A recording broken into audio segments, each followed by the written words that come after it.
வணக்கம். சற்று முன் கிடைக்கப்பெற்ற மிக மிக முக்கியமான செய்தி ஒன்று வெளியாகியுள்ளது. அதிமுகவின் முன்னாள் அமைச்சர்கள் பலரும் ராஜினாமா செய்து தாவேகாவில் இணைந்ததை தொடர்ந்து அதிமுகவின் மாவட்ட செயலாளர்கள் கூட்டத்தை நேற்று எடப்பாடி நடத்தியுள்ளார். அதில் சுமார் 30 பேர் கலந்து கொள்ளவில்லை.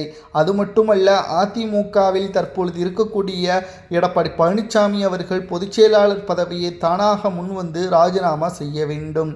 எடப்பாடி பழனிசாமியின் செயல்பாடுகள் தவறாக சென்று கொண்டிருக்கிறது.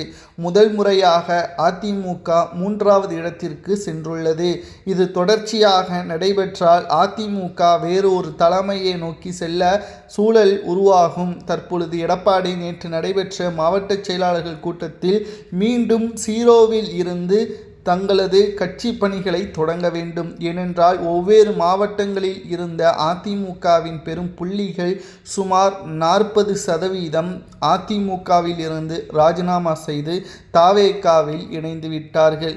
எடப்பாடி பழனிசாமி அவர்கள் நினைத்தது நடந்துவிட்டது. தன்னுடைய கட்டுப்பாட்டிற்குள் அதிமுக வர வேண்டும் என்று நினைத்தார். அது வந்துவிட்டது. ஆனால் மக்கள் மத்தியிலும் அதிமுக தேர்தலில் வெற்றியடைவதும் கேள்விக்குறியாக மாறிவிட்டது. ஒரு கட்சி வலிமையாக இருக்க வேண்டும் என்றால் அரசியல் களத்தில் ஒவ்வொரு மாவட்டங்களிலும் தொகுதிகளிலும் அதிமுகவின் ஒரு முக்கியமான தலைவர் இருப்பார். ஆனால் இப்பொழுது இருக்கக்கூடிய அரசியல் களத்தில் எடப்பாடியின் பேச்சை கேட்டு ஒட்டுமொத்தமான நிர்வாகிகளும் தொண்டர்களும் அதிருப்தியில்தான் இருக்கிறார்கள். மீண்டும் 0வில் இருந்து ஏன் ஸ்டார்ட் செய்ய வேண்டும்?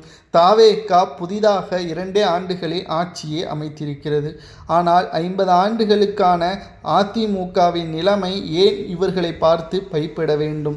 இங்கு தவறு யார் மீது இருக்கிறது? எடப்பாடி செய்த தவறுக்காக நாங்கள் ஏன் மீண்டும் பழையபடி வேலை செய்ய வேண்டும்? தற்பொழுது இருக்கக்கூடிய தலைமையை மாற்றினாலே போதும். மீண்டும் புத்துணர்ச்சி பெற்று மக்களும் தொண்டர்களும் பெண்களும் அதிமுகவின் பக்கம் வருவார்கள். அல்லது தாவேகாவுடன் கூட்டணி வைத்தால் அமைச்சரவையிலும் இடம் கிடைக்கும். மக்களுக்கு நன்மை செய்யக்கூடிய ஒரு வாய்ப்பும் உருவாகும்.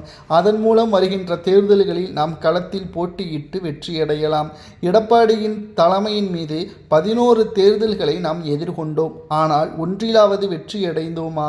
நிச்சயமாக கிடையாது. மக்களும் எடப்பாடி பழனிசாமி அவர்களை புறக்கணித்து விட்டார்கள். அதனால்தான் தொடர் தோல்வியை அதிமுக பெற்றுள்ளது. இனியும் எடப்பாடி பழனிசாமியின் பேச்சை கேட்க முடியாது. எடப்பாடி பழனிசாமி அவர்கள் பதவியிலிருந்து ராஜினாமா செய்யும் வரை நாங்கள் நிச்சயம் அதிமுகவிற்கு வேலை செய்ய மாட்டோம் என்று 20 மாவட்ட செயலாளர்கள் புறக்கணித்துள்ளனர். மாவட்ட செயலாளர்கள் கூட்டத்தின் பொழுது இதை பற்றி உங்களது கருத்துக்களை கூறுங்கள்.